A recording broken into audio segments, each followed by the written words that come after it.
स्वागत है आपका हमारे YouTube चैनल में।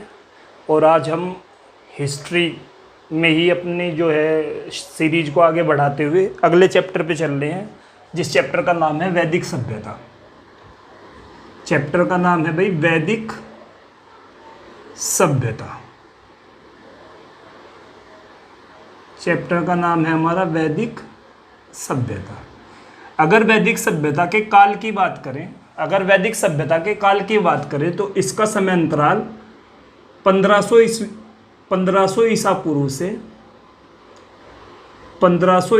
से 600 ईसा पूर्व तक माना जाता है। 1500 ईसा पूर्व से 600 ईसा पूर्व तक माना जाता है। जो वैदिक सभ्यता है, जो हमारी वैदिक सभ्यता थी, वो 1500 ईसा पूर्व से 600 ईसा पूर्व तक अपने चरम पर थी। 1500 ईसा पूर्व से 600 ईसा पूर्व तक अपने चरम पर थी। वैदिक सभ्यता को दो भागों में तोड़ सकते हैं। पहला ऋग्वैदिक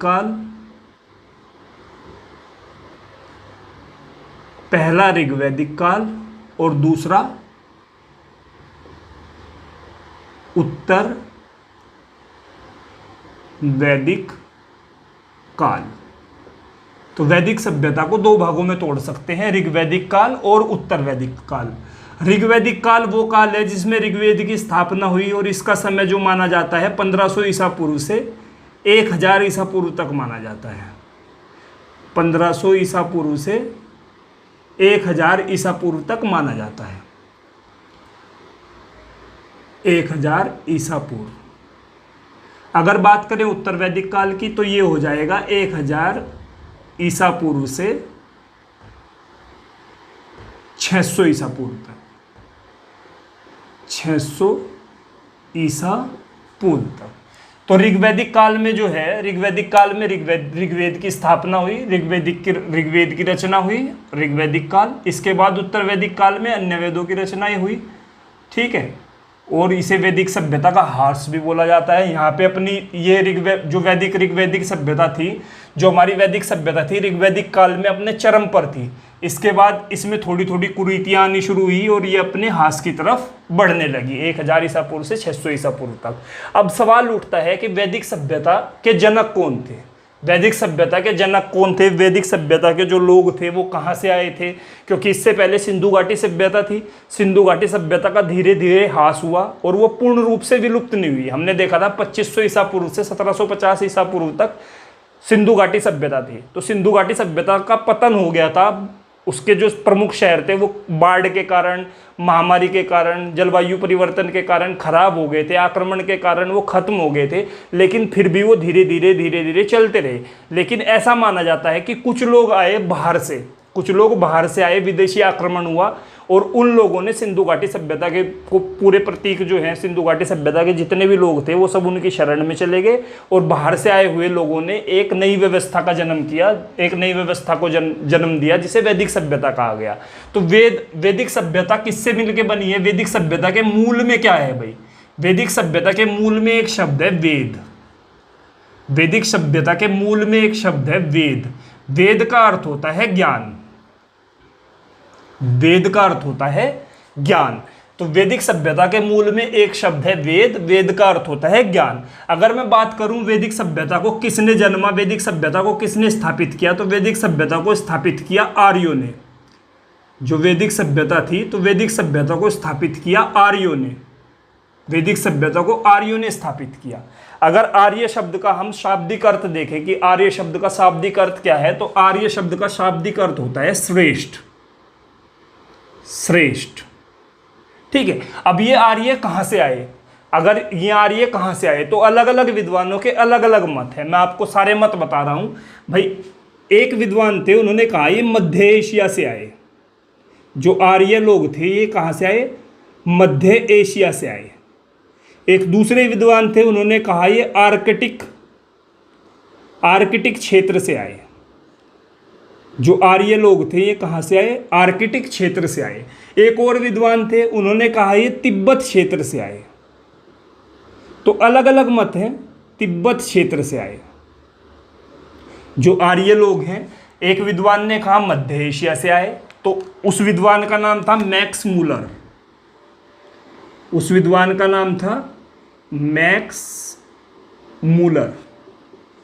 जिस विद्वान ने कहा आर्कटिक क्षेत्र से आए, उनका नाम था हमारे लोकमान्य बाल गंगाधर तिलक। बाल गंगाधर तिलक भी इतिहास पर बहुत गहरी पकड़ रखते थे भाई, बाल गंगाधर तिलक। और जिन्होंने तिब्बत क्षेत्र से कहा वो थे दयानंद सरस्वती। दयानंद सरस्वती, दयानंद सरस्वती। सबसे ज़्यादा जो सर्वमान्य बात है, जो सर्वमान्य माना जाता है कि आर्य कहाँ से आए, तो ये माना जाता है कि वो मध्य एशिया से आए, और इसके प्रमाण मैक्स मूलर ने दिए।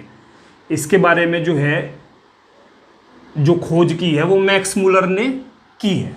ठीक है, तो सर्वमान्य मत ये है कि जो हमारे आर्य थे वो कहाँ से आए, वो मध्य एशिया से आए, और ये इसके बारे में बताया हमें मैक्स मूलर ने। ठीक है, अब वो क्षेत्र क्या था, भौगोलिक क्षेत्र अगर हम बात करें, भौगोलिक क्षेत्र, उस भौगोलिक क्षेत्र की जहां आर्यों ने आके सबसे पहले अपनी बस्तियां बनाई, तो उस भौगोलिक क्षेत्र को एक नाम दिया गया सप्त सैंधव क्षेत्र। उस भौगोलिक क्षेत्र को एक नाम दिया गया सप्त सैंधव क्षेत्र। अब ये सप्त सैंधव क्या है भाई, सप्त सैंधव, सैंधव शब्द बना सिंधु से, सैंधव शब्द बना सिंधु से। सप्त का मतलब सात, सात और क्षेत्र, तो इसका मतलब क्या है, सिंधु को मिला के सात नदियां, सिंधु को मिला के सात नदियां, एक सिंधु नदी, 5 उसकी सहायक नदी प्लस एक और नदी, 7 नदियों का क्षेत्र था जिसे सप्त सैंधव क्षेत्र कहा गया। जिसे क्या कहा गया, सप्त सैंधव क्षेत्र कहा गया। वैदिक लोग आए कहाँ से आए, मध्य एशिया से आए। वैदिक सभ्यता की स्थापना किसने की, आर्यों ने की। कहाँ से आए, मध्य एशिया से आए। कहाँ पर स्थापित हुए, कौन से भौगोलिक क्षेत्र में स्थापित हुए, सप्त सैंधव क्षेत्र में। सप्त सैंधव क्षेत्र का मतलब क्या है, 7 नदियों वाला क्षेत्र। 7 नदी कौन कौन सी हैं, सिंधु और उसकी सहायक 5 नदी प्लस एक नदी और जिसका नाम है सरस्वती। तो कौन कौन सी नदी थी भाई, वो देखो जरा। पहली नदी थी सिंधु, दूसरी नदी थी झेलम, सतलुज,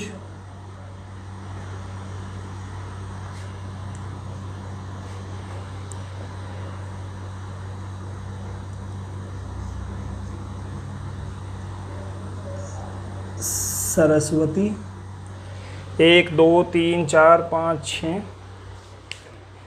छठी सरस्वती, 7वीं व्यास। तो ये 7 नदियाँ थी, 7 नदियों का क्षेत्र था, सिंधु, झेलम, रावी, चेनाब, सतलुज, सरस्वती और व्यास। इनके पुराने नाम भी देख लो भाई। सिंधु को तो सिंधु ही कहा जाता था, सिंधु नदी। सिंधु घाटी सभ्यता में भी सिंधु ही कहा गया, इंडस वैली सिविलाइजेशन सिंधु। तो सिंधु का तो पुराना नाम सिंधु ही था। अगर बात करें झेलम, तो झेलम का पुराना नाम वितस्ता था भाई। झेलम का पुराना नाम क्या था, वितस्ता। रावी नदी को परुष्णी नदी कहा गया, परुष्णी नदी, परुष्णी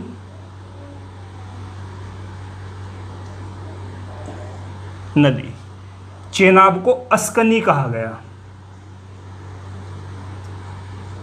अस्कनी। शतलुज को शतुद्री कहा गया, शतुद्री। सरस्वती को नदी तमा कहा गया, नदी तमा। और व्यास को विपाशा कहा गया। ये इनके उस समय के नाम थे, वैदिक काल के नाम थे, विपाशा। व्यास को क्या कहा गया, विपाशा। तो ये 7 नदियों का क्षेत्र था, यहाँ पे आके ये लोग बसे। 7 नदियों का क्षेत्र था, यहाँ पे आके ये लोग बसे। सिंधु नदी का पुराना नाम सिंधु नदी, झेलम का वितस्ता, रावी का पुरुषनी, चेनाब अस्कनी, सतलुज शतुद्री, सरस्वती नदी तमा, व्यास विपाशा। इसके अलावा एक और नदी थी जिसका नाम यमुना। यमुना को उस समय पे क्या कहा जाता था,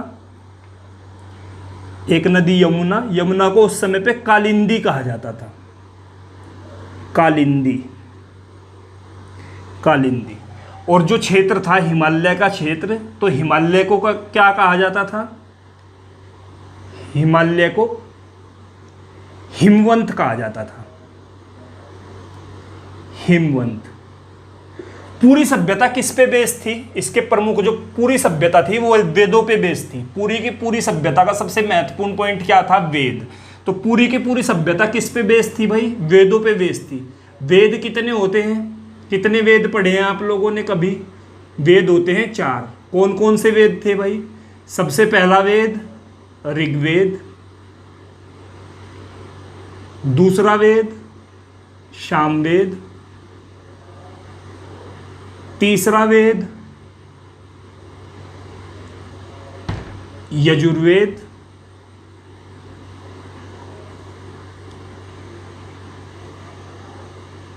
चौथा वेद अथर्ववेद, चौथा वेद अथर्ववेद। ये 4 वेद थे और इन 4 वेदों के इर्द गिर्द ये पूरी सभ्यता जन्मी। सबसे महत्वपूर्ण साहित्यिक स्रोत ये 4 वेद थे।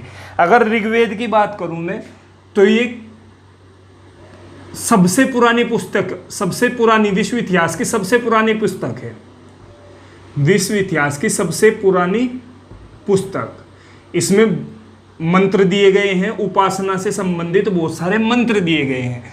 इसके बारे में हम डिटेल में पढ़ेंगे। अभी तो हम बेसिक एक बार देख रहे हैं जो मेन पॉइंट है। सामवेद संगीत की सबसे पुरानी पुस्तक है, संगीत की सबसे पुरानी पुस्तक है। यजुर्वेद धर्म कर्मकांड से संबंधित सबसे पुरानी पुस्तक है। और अथर्ववेद जादू टोने पर आधारित है। जादू टोने पर आधारित है। जादू टोने पर आधारित है। ठीक है, तो ये बिल्कुल बेसिक है भाई वैदिक सभ्यता का। तो सवाल देख लीजिए किस किस प्रकार के, कितने सवाल अभी तक हमने कर लिए। पहला सवाल, वैदिक सभ्यता का काल क्या है? 1500 ईसा पूर्व से लेके 600 ईसा पूर्व तक। वैदिक सभ्यता को कितने भागों में बांटा? 2 भागों में बांटा। कौन कौन से भाग? एक तो ऋग्वैदिक काल, दूसरा उत्तर वैदिक काल। ऋग्वैदिक काल का समयांतराल क्या रहेगा? 1000 ईसा पूर्व से लेके 1500 ईसा पूर्व से लेके 1000 ईसा पूर्व तक। अगर मैं बात करूं उत्तर वैदिक काल की तो उत्तर वैदिक काल का समयांतराल क्या रहेगा? 1000 ईसा पूर्व से 600 ईसा पूर्व तक। अब मेरे सवाल सुनते रहना। वैदिक सभ्यता के जनक कौन थे? वैदिक सभ्यता को किसने स्थापित किया? आर्यों ने। वैदिक सभ्यता को किसने स्थापित किया?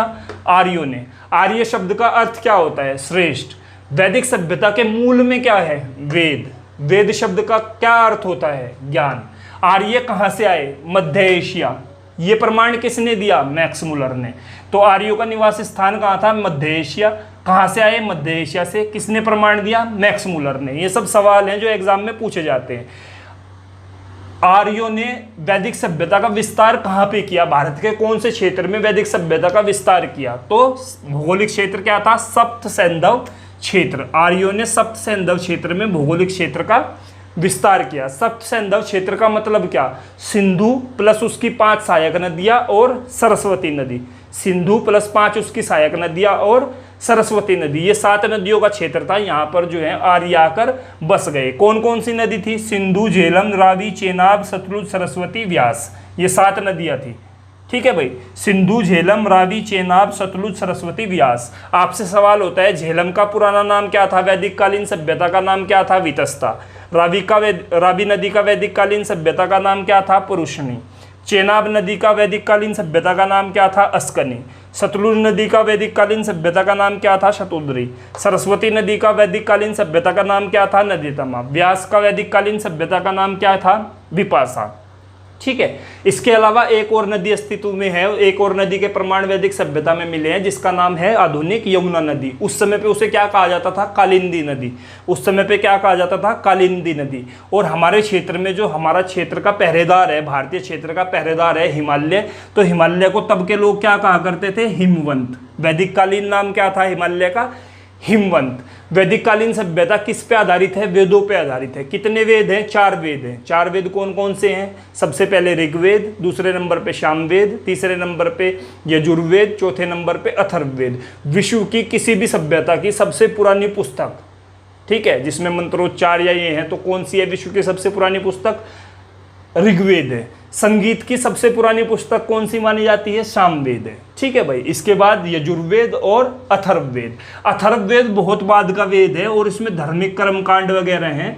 धार्मिक कर्मकांड, जादू टोना, ठीक है, ये सारी चीजें हैं, आगे पढ़ेंगे हम। तो इसे वेदों की जो त्रयी है, वेदों की त्रयी से बाहर रखा गया है, त्रिमूर्ति से। तो ये जो है, ये 3 वेद जो है ऊपर वाले, ये वैदिक त्रिमूर्ति कहलाती है। वेदों की क्या है? त्रिमूर्ति। जो ऊपर वाले 3 वेद हैं, तो ये क्या है? वेदों की त्रिमूर्ति है, वेदों की त्रयी है, वेदों की त्रयी, त्रयी या त्रिमूर्ति, वेदों की त्रिमूर्ति।